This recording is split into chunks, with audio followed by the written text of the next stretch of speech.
大家好，欢迎收看《形影不离》。在这样一个被黄色浸染的迷人古镇中，法国殖民时期的宏伟房屋混杂在日本寺庙和中国传统房屋之间，但文化和建筑风格的融合并不是这里唯一的显著元素。进入古镇最引人注目的是许多建筑都沐浴在独特的金黄色调之中。为什么这里有这么多建筑的墙壁会被漆成金黄色呢？有些人认为它象征着皇室，还有一些人认为这是出于实际原因，因为黄色吸收的热量较少，非常适合当地潮湿的热带气候。无论如何，金黄色在当地文化中备受推崇，象征着幸福、自豪、财富和尊重。这座黄色小镇就是越南中部的惠安，镇上拥有近1000座古建筑，因其中844座古建筑的历史价值，惠安小镇也被列入世界遗产名录。几个世纪以来，令人惊叹的古镇景观一直吸引着旅行者和艺术家。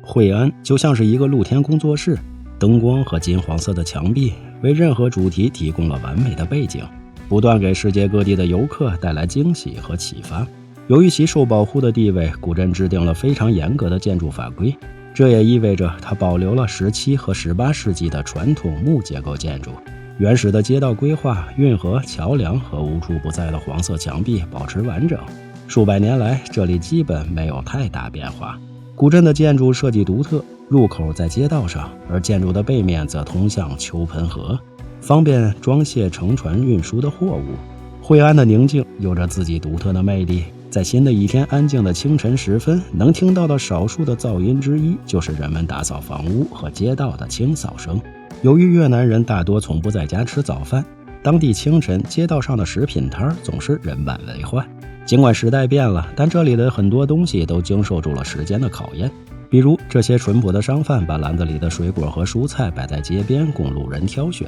每天都会有数百名游客穿过古镇的街道。你可以在惠安生活多年，仍然会发现狭窄街道上的新小巷，它们总是保持原样，许多都涂成了金黄色。古怪而隐蔽的商店充满了惊喜，从展示他们作品的裁缝店到灯笼、艺术品店和温馨的餐厅。在这个瞬息万变的时代，找到一个生活似乎保持不变的地方会令人耳目一新。由于这是越南为数不多的保护开发的地方之一，希望这座古老的小镇将永远保持其独特阳光的美丽。走在惠安的街头，有一种中国江南水乡的诗情画意，还有一种云南丽江的热切嘈杂。作为东南亚热门的旅游小城，惠安总是拥有纵横时空的绝美印章。拿越南整个国家来说，它没有马来西亚和印尼的热情，也没有泰国那样传统委婉，更没有菲律宾的随性奔放，当然也不像新加坡那么循规蹈矩。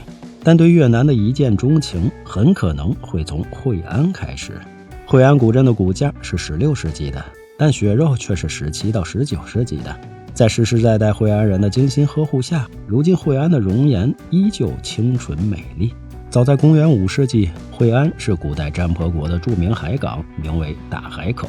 后经历长达1000多年的发展，惠安逐渐成为当时的东方大港，同时也是文化色彩浓郁的国际商业港。从公元15世纪起，荷兰、葡萄牙、英国、法国等西方国家先后在惠安港设立商站，各国商船频繁出入惠安港口，但这其中却以中国的商船最多。与此同时，还有很多的日本商船也在惠安做着同样的国际贸易。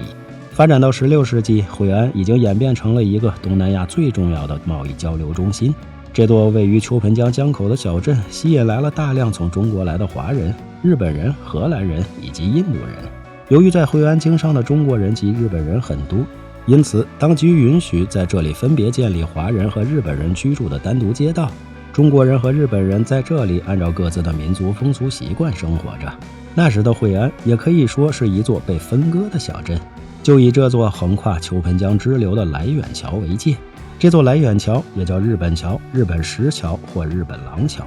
是由日本人最早于1593年开始修建，最终完工于1595年。由于开工与完工的2年分别为猴年和狗年，所以桥西边尽头有2尊精美的狗的雕像，而东边尽头则有2尊猴子雕像。同时桥边也盖了一座佛塔。来远桥的兴建连接了惠安的2个历史街区，一边是中国街区，另一边是日本街区。18米长的来远桥就像两个街区的分界线。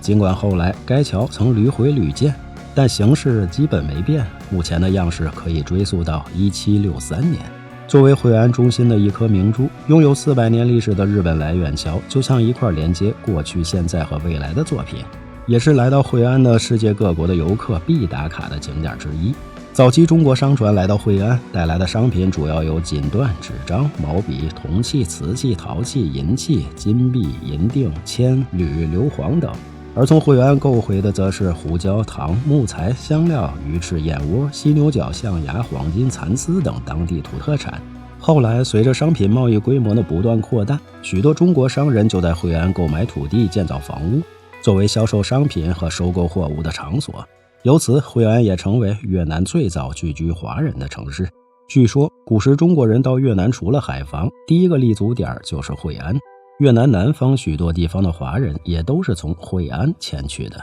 到了17世纪，惠安与马六甲成为了东南亚最重要的商埠，也是越南最早的华埠。17到19世纪，日本、中国、荷兰、西班牙、印度等国大商船频繁进出惠安港的同时，惠安小镇上也拔地而起了许多不同风格的传统建筑。历史不可能总是推着你一直向上，惠安繁华的贸易港到19世纪就好像戛然而止，默不作声了。惠安位于越南广南省秋盆河入海口，距岘港市以南约30公里。19世纪的秋盆江逐渐淤塞后，惠安的港口功能逐渐被岘港所取代。表面上看，惠安从那时起便逐渐没落了。到了19世纪80年代，联合国教科文组织对惠安港进行了大规模的整修，使之又焕发出昔日的光彩。但这个光彩可不是当年的光彩。联合国教科文组织认为，惠安是15世纪到19世纪东南亚贸易港保存非常完好的范例，故1999年时以惠安古镇之名将其列为世界遗产。所以惠安在当年失去港口的地位后，似乎并没有那么多的忧伤，就好像在对岘港说，我累了，该是你挑起经济繁荣的重担了。然后惠安便静静地优雅地站在岘港身后，默默地接待着那些仰慕他的访客。在惠安街头遍布着中式和日式的建筑，这些房屋既没有遭到越战战火的破坏，也没有被越南民众破除，更没有因经济发展修建高楼而被拆毁。几百年的老屋祠堂会馆看上去仍旧是色彩鲜艳，造型优美，甚至可以说是将中国传统的建筑精髓保存得最为完美经典的活着的博物馆。提及惠安，还真得好好看看中国的传统建筑，很多外国人都会被吸引而来，甚至专门去各个中式会馆挨个的打卡。作为古时中国人登陆越南的第一站，在惠安城内，按照来自不同省份的中国人大致可分为福建帮、广东帮、潮州帮、海南帮和客家帮，分别建起了福建会馆、广肇会馆、潮州会馆、琼府会馆和中华会馆。除此之外，还有谭旗老房子、冯兴老屋等当地富商建造的深宅老屋，有的甚至已经居住了7、8代人。这些建筑雄伟壮观，雕梁画栋，金碧辉煌，古香古色。会馆里呢，分别还供奉着妈祖、关公、伏笔将军等，终年香火缭绕，散发出独特的神韵和魅力。惠安城内除了大部分中国式的建筑外，还有为数不少的法式古典建筑和庭院式的建筑群。CNN 曾称赞惠安是东南亚最美丽的古城之一。世界顶尖的旅游杂志《美国漫游杂志》曾评选惠安古城为年度最佳旅游城市。如今漫步在惠安窄小的街道上，观赏那些古香古色的砖墙瓦屋、小巧玲珑的门窗，游客会有一种时光停滞不前的感觉。物换星移，惠安作为世界名港的痕迹今已少见，但其繁荣兴盛不减当年。每年有数以千万计的国际游客来到这个不到2平方公里的古城，感受当地居民的好客热情，享受街边美食和欣赏文化，体验探索的乐趣，领略天堂的韵味。浪漫的河岸，房屋鳞次栉比，商店集市从早到晚熙熙攘攘。惠安居民聪慧多能，擅长经商和制作手工艺品。沿街店铺林立，从饭馆、咖啡馆、茶馆到经营刺绣、裁缝、皮革、纪念品、工艺品的商店应有尽有。当然最多的一定要说灯笼店，甚至可以称为灯笼一条街。入夜时分，灯笼之光五颜六色，绚丽多彩。外国游客来到惠安，少不了要尝尝越南风味的街头饮食，比如这曹老面。虽然分量不多，尽管起源于中国，但这碗面长期以来一直都是游客在惠安不容忽视的美食标志。面包是越南著名且受欢迎的街头食品。美国著名厨师、主持人、作家、厨房机密档案作者安东尼·波登曾在越南与奥巴马总统共同进餐，他也将惠安的面包描述为三明治中的交响乐。这家面包店以其丰富的美味搭配和品质而闻名。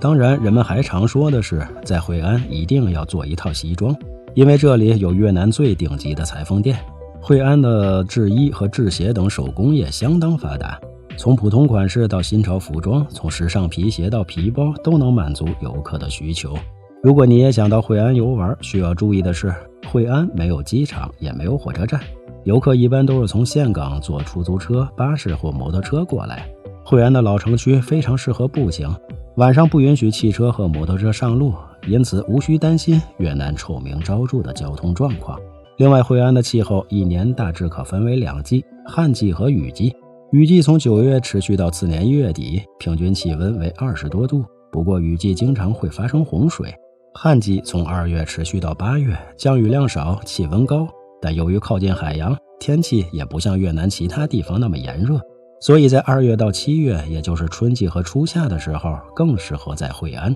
享受凉爽宜人的天气和无尽的蓝天。很多人都喜欢古镇，是因为来到这里仿佛穿越了时空，但古镇真正的魅力是它的活力。没有居民、没有文化沉淀的古镇只会是短暂的商业激进，而那些生活在惠安古镇上的人，几百年来世代相传，不仅守护着古镇，更不断地把时代的元素小心翼翼地添加进去，从而使得古镇能够依旧鲜活璀璨，似乎永远充满活力，就如同那小镇上耀眼不衰的金黄色。